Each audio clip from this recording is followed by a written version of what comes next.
G'day, how you going? The first exercise is a compression mobilisation of the kneecap on top of the two leg bones. So locate the kneecap and with your first three fingers of each hand, just take a nice firm grip on the patella. Apply a bit of compression, that's downward pressure, and then you're just going to move the kneecap backwards and forwards across the top of your leg. Now, as you do this, you're likely to feel some grinding, and this is what we want.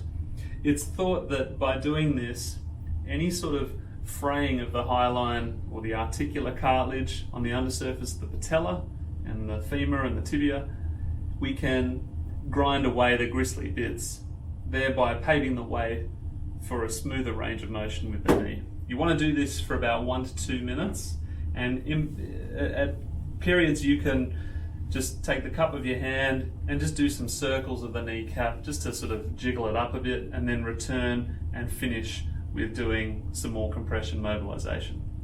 In the next exercise, this may seem trivial, but it's really important. After grinding away or sanding back those frayed bits of cartilage, let's assume now that they're floating in the knee joint space. So we're going to do this fairly sort of relaxing swinging of the legs, and the more lazily you can do this, the better. Think of this as sort of polishing the kneecap. So as I said, really lazily. You might even want to sort of bend over and grab your ankle and sort of physically flex and extend this knee, and just do that again for about 1 to 2 minutes. For the next exercise, you want to get a small hand towel, so something of this sort of size, and we're going to roll it up into a sort of sausage type shape. Be a mobilisation for your knee.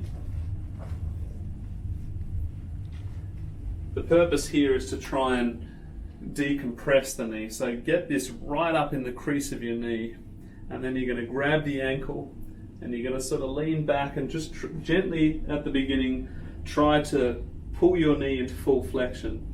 If you're battling meniscus tears or degenerative knees, you might have noticed that it's difficult for you to achieve full flexion.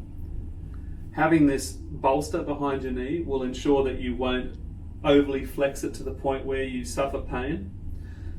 But if you can understand the mechanics here, by having this bolster right in the crease of the knee and by pulling down at this point, what we're hoping to achieve is an opening up at the top point of the joint. So any inflammation or excess synovial fluid can find its way out of the joint, thereby hopefully restoring better range of motion through the knee. So just do this for as long as you can tolerate. You might want to take a break and then do some more. Okay, so we're progressively warming up the knees here, and we're about to go into some more challenging exercises. But now that we're standing, we want to do a little bit more of a warm-up. So put your heels, toes together, put your hands on your knees, and you're just going to draw some big circles, clockwise and anti-clockwise, anywhere from 1 to 2 minutes.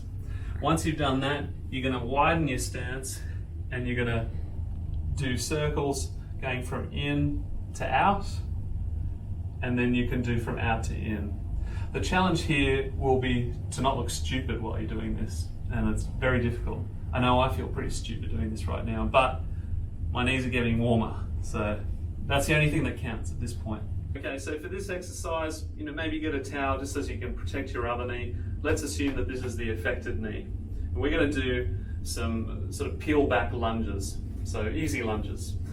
Now, bring the affected knee's foot forward, and with your hands you're going to grasp the kneecap. Now, this is particularly good for people who are suffering patello-femoral pain syndrome, maybe a meniscal tear, any condition where from flexing and extending the knee you're suffering pain and discomfort. Okay, grasp the kneecap firmly.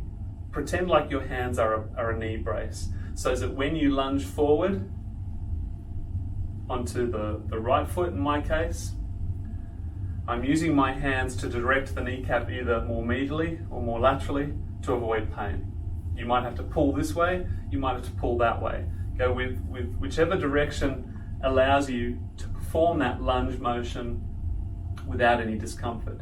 You're likely to feel clicking and gristling. If you feel pain, you're probably best off stopping and seeking advice from your practitioner. If it's only 3 to 4 out of 10 discomfort though, I would advise you to keep going and see if by doing more you actually improve your strength and the pain eventually starts to drop even further. But once again, take a nice firm grip on that kneecap and lunge forward and back. You can allow your knee to go in front of the foot, that's okay. And do anywhere from 10 to 15 reps, 3 to 4 sets. The final part of this will be to do a more traditional sort of a lunge, okay? So if you are okay with the one on the floor, you can then start to do a more proper lunge. And I would suggest doing so, just sort of half the range to begin with. If you want to, you can sort of start in this position and just gradually lunge deeper and deeper into a lunge, trying to drop that back knee further and further. And you might choose to come forward of the knee as well. And normally with a lunge you would try to keep an upright stance and everything perfect form, but we're dealing with a compromised knee here, so we have to make allowances for that. So in this position your knee will be more supported than what you think. So just experiment with dropping that back knee and feeling the flexion in the affected knee. Again, you can try anywhere from 3 to 4 sets, 10 to 15 repetitions, and look for an eventual dropping of pain. You might choose to do a Bushman squat for a period of time. And depending on your flexibility and the degree of injury you're suffering through your knees, it might be your ankles and your hips as well, you may or may not be able to do this, but see if you can then, at the end of all this, come into a Bushman squat and remain here. Some people recommend doing this daily for 5 minutes at a time. I would suggest starting with something much more achievable, like 20 to 30 seconds, with the goal of hitting a minute, maybe 2 minutes. And if you feel up to going for 5, then do so. If this is too difficult, you can sort of lean back to support yourself, because as I said, some people, they don't have the flexibility in their ankles to bring their center of gravity forward. They just don't have that dorsiflexion range of motion. So yeah, you might have to come back here, or again, improvising, you might have to sort of do this sort of thing.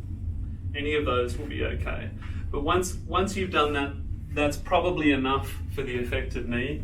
You might then choose to sit on the bed, stretch your hamstring out, maybe do a little bit more of that mobilisation compression, some lazy swinging legs. But then I would say get up, go for a walk, have a sit down and rest. That's enough for the day. Thanks for watching. Please subscribe to my YouTube channel. Yeah, thanks mate, good on you.